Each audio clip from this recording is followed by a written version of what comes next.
In October of 1866, there was a baseball game. Not just any game either, the matchup between teams from Portland and Clackamas was reported as the first official game in the state of Oregon. The score was a whopping 77-45, Portland, according to the Morning Oregonian newspaper. But a few decades after the game, another story in another Oregon newspaper would appear to have another version of who was first.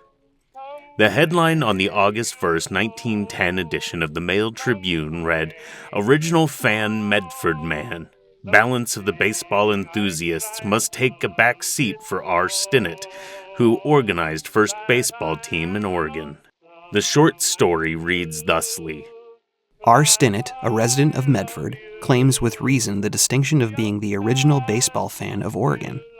He organized in 1856 the first baseball team in Oregon, at Corvallis. That happens with origin stories sometimes.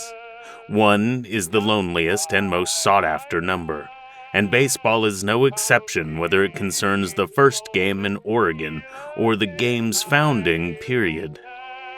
Once upon a time, those who cared enough to know would have thought the game was created by a man who sounded like a character out of a Stephen Crane or Ambrose Bierce story. Abner Doubleday, the story went, invented baseball out of whole cloth in 1839 in Cooperstown, New York, made up some rules during a game of the similarly structured town ball. A few decades later, he'd fight in the U.S. Civil War as a Union soldier both at Fort Sumter and Gettysburg. The latter bit of biography is true. The former is not. Originally propped up by a group called the Mills Commission, intended to promote baseball as a wholly American game in the early 1900s, and later debunked by historians.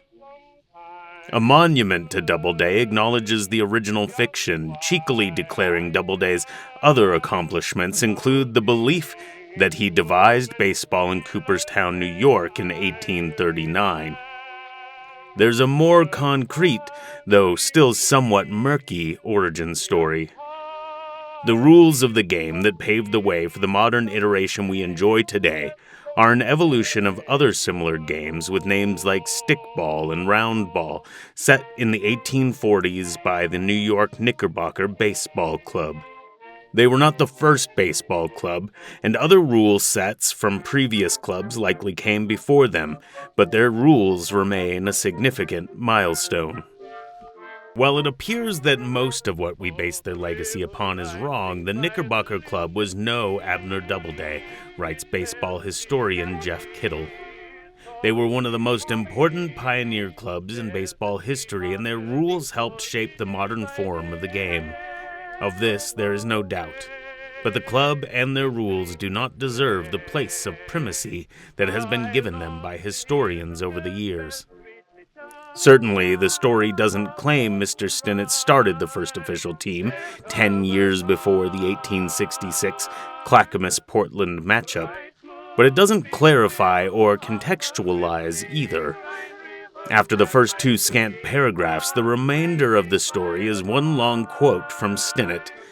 He talks about whittling bats out of native wood, how they made a ball with yarn and rubber covered in buckskin, how games hit the pause button when balls went lost. They played in shirts and overalls, he claims, with no protective gear to be found. The game has changed since my playing days, but the basic principles are still the same, and it renews my youth to see the youngsters working on the field, the lengthy quote wraps up. Memories are one thing, but memories paired with such significant claims are quite another. The first team, the original fan, how are we to know if this is true? Did R. Stinnett take a poll of every Oregonian, make sure none had started their own teams or loved the game before him? Is this story more of a Mills Commission or the Knickerbocker Club? Bright moonbeams quiver on the rippling Rhine River, and my sweetheart